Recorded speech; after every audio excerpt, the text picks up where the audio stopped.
Just as an update on collective impact, three things I want to cover. Just a quick backgrounder for those who are not familiar with collective impact and where it came from and where it's going. Secondly, our experience to date with the group. And thirdly, what we're planning to do going forward. First of all, by way of a backgrounder, in July 2014, three young ladies who were former Rotaractors but had outgrown what Rotaract was all about, wanted to continue their involvement with Rotary, but did not have either the time or the money to belong to a Rotary club. So they asked us if we would nurture them, if you like, as a group which they called themselves Collective Impact. Their intention was to have weekly breakfasts, to use Facebook to accumulate a gathering around them, to hold monthly socials in which members of this club were invited to participate with them. They were required to become members of the club, but only in as much as they were required to pay the Rotary International dues, so they weren't paying the subs that all the rest of us paid. And over time we inducted four young ladies into the club accordingly. And we saw them as our next significant membership cohort. When these young ladies started out, they had a vision of having 50 followers at this stage of the game, and so we could see ourselves as a club getting 50 young people as potential members or as members. And they were very project oriented. That was their ambition, was to be involved in projects that they were going to identify.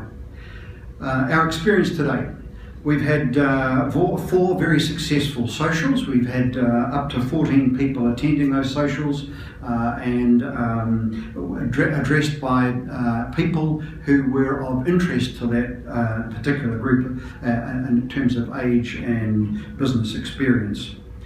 They started off with breakfasts very enthusiastically, but gradually they dwindled, largely because the young ladies involved just simply ran out of time. All four of them are deeply engaged in their vocational occupation, and they just ran out of time to organise the breakfast and to keep the momentum going. It was up to me to organise their socials and to organise the speakers, so they kept going. And anyhow, I enjoyed a glass of wine with them. They did get involved with our tree planting project. They got involved with the blood stroke awareness campaign and with the Tiara census. So they have been and are continuing to be involved in projects which the club has mounted. Going forward, what are we going to do? Well, first of all, Andrew Jackson is the incoming, Andrew here today? You haven't seen him? No. Andrew is the incoming Youth Committee Director.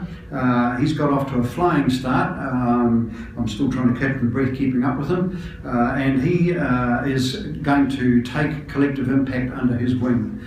Initially, Collective Impact wanted to be a group by themselves with a member on the board, etc., their own committee. That didn't work out, and when we had a review at Christmas time, they said, can we come under the wing of a committee of the club? And so we decided that they will be under the Youth Committee. So Mark Stevens and I have the responsibility for continuing to look after them. We want to incorporate the young professionals. As many of you will know, there's a young professionals group in Wellington. It's struggling a wee bit, and we see a lot of synergy, so we're going to see what we can do in order to bring them into the group also.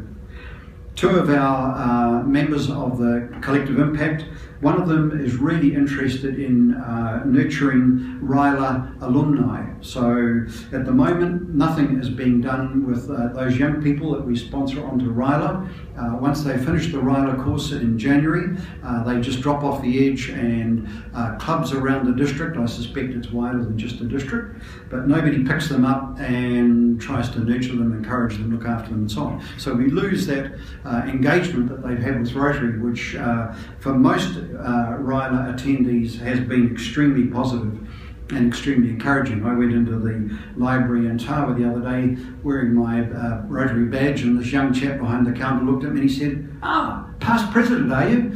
And I said, yes, I am. I said, how do you know about that? My parents were deeply involved in Rotary. They met through Rotary, got married, etc., etc., etc. I went off to RILA. It was a life-changing experience, but nobody's talked to me since. So there's a young man that we've got our eyes on. And the other member of Collective Impact is really interested in the same way with young people who've been on a youth exchange. The same thing happens. We don't have a good mechanism for sweeping up people who've been on youth exchange and continuing to involve them in some way or another with Rotary. So 2 of our young ladies want to do that.